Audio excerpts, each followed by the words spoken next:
Merci pour eux.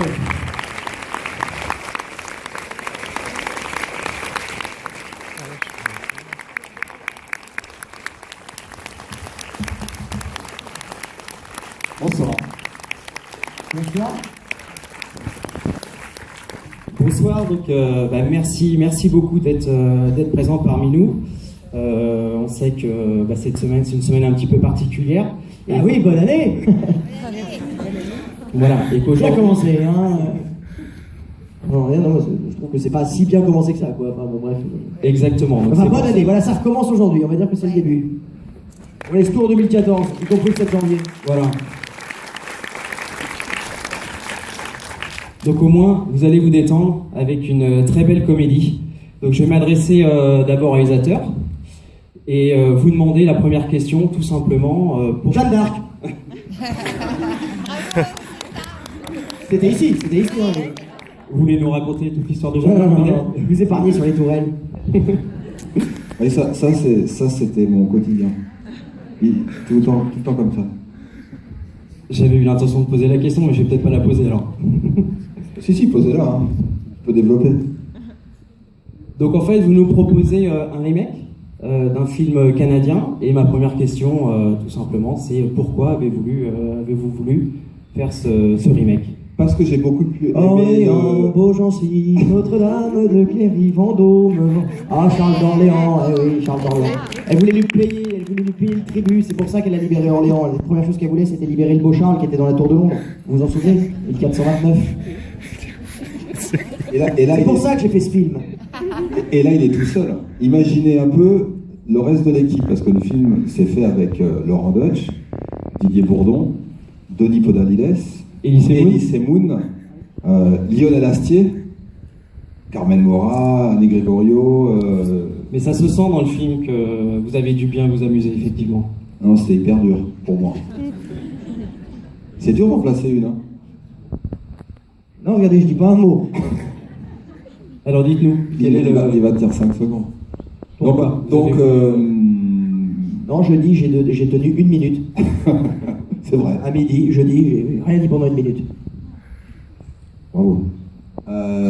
C'était un film canadien que j'ai beaucoup aimé, qui parle qu'il était possible d'adapter en France, puisque ça traite c'est un thème assez sérieux, c'est la désertification des campagnes, et la nécessité pour un village, pour se sauver économiquement, d'obtenir une aide européenne, une aide, au Canada c'est pas une aide européenne, mais là, ici, une aide européenne, et pour ce faire, les assurances demandent au village d'avoir un médecin à demeure. Et donc tout s'organise autour de cette quête qui est de faire venir un médecin exactement, c'est le thème central du film. Et donc le médecin qui débarque, c'est Laurent, en chirurgien esthétique parisien et guindé. Il le fait très bien. Très bien. Oui, c'est plus un professeur de la joue qu'un vrai médecin, quoi. C'est quelqu'un pour qui ce qu'il veut soigner, c'est surtout son portefeuille. Et donc ça se passe dans un village des Hautes-Pyrénées avec Didier Bourdon comme maire. Et effectivement, c'est un sujet assez important, assez grave.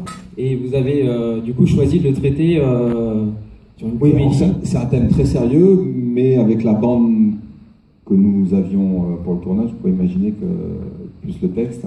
Puis c'est le principe du décalage. Vous savez, les comédies françaises fonctionnent surtout sur le fait de plonger quelqu'un qui n'est pas habitué à certains codes. Et le public s'identifie à ce personnage. Et vous le plongez dans un univers qu'il ne connaît pas du tout, et évidemment ça va être sujet à plein de quiproquos, d'incompréhension, de surprises et d'humour. C'est ce sempiternel fait de plonger quelqu'un dans un milieu auquel il n'est pas du tout habitué, voire même inhospitalier, et ça prête à rire, puisque évidemment vous devenez complice des incompréhensions de ce personnage. Exactement. Et donc, par exemple dans Rabbi Jacob, Louis de Funès doit s'habituer aux coutumes juives, c'est le cas de La Vérité si je mens. Non mais c'est un filon, hein, les mecs, ils sont pas cons. Hein. Et le casting un peu 5 étoiles, là, comment vous avez choisi, comment vous avez... Moi c'est 5 étoiles moins l'épaule. Il a eu un accident de scooter, donc il a plus d'épaule. Depuis qu'ils ont fait paver les rues dans Paris, c'est super dangereux, hein, ça remonte à Philippe Auguste. Alors il y a ça aussi, c'est... Ah oui d'ailleurs, Orléans, pourquoi le nom d'Orléans? C'est Auguste, Auguste de Noum, qui avait donné son nom à Orléans, première ville ouverte au 1er siècle après Jésus-Christ, après la conquête de Gaulle. Merci. Alors je suis Charles de Gaulle. Et donc vous reprendrez le Handoche pour un autre film? Oui, oui, bien sûr.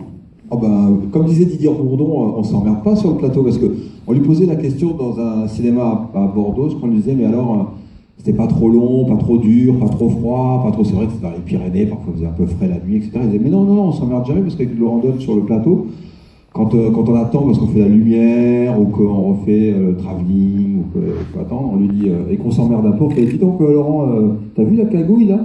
Et hop, c'est parti pour 20 minutes, il explique la cagouille, voilà. En tout cas, moi je voulais vraiment vous remercier d'être venu aujourd'hui. Parce que je pense qu'on a tous beaucoup d'autres choses dans la tête. Et d'avoir fait cet effort, de venir nous voir, ça nous donne encore plus envie de vous plaire. Notre devoir à nous artistes, comédiens, en ces temps difficiles, c'est de vous divertir et de vous faire penser à autre chose, de réenchanter un peu les choses, s'il est possible de le faire en ce moment. Voilà, vous êtes venus, en tout cas, vous avez bravé votre état d'esprit qui doit être tellement comme celui dans lequel on est tous bouleversés, moroses, et on a envie de penser à tout sauf à rire, mais je crois que le rire sera notre meilleure arme pour vaincre tout ce qui nous entoure et tout ce qui nous menace. Donc merci d'être là, et j'espère que vous ne serez pas déçus et que vous ressortirez gonflés à bloc pour affronter ce qui nous attend et dans l'espoir de jours moins sordides. Voilà. Merci d'être venus. Vraiment. Bon film. Merci beaucoup. Si quelqu'un a une clavicule droite à vendre, je suis preneur. Hein.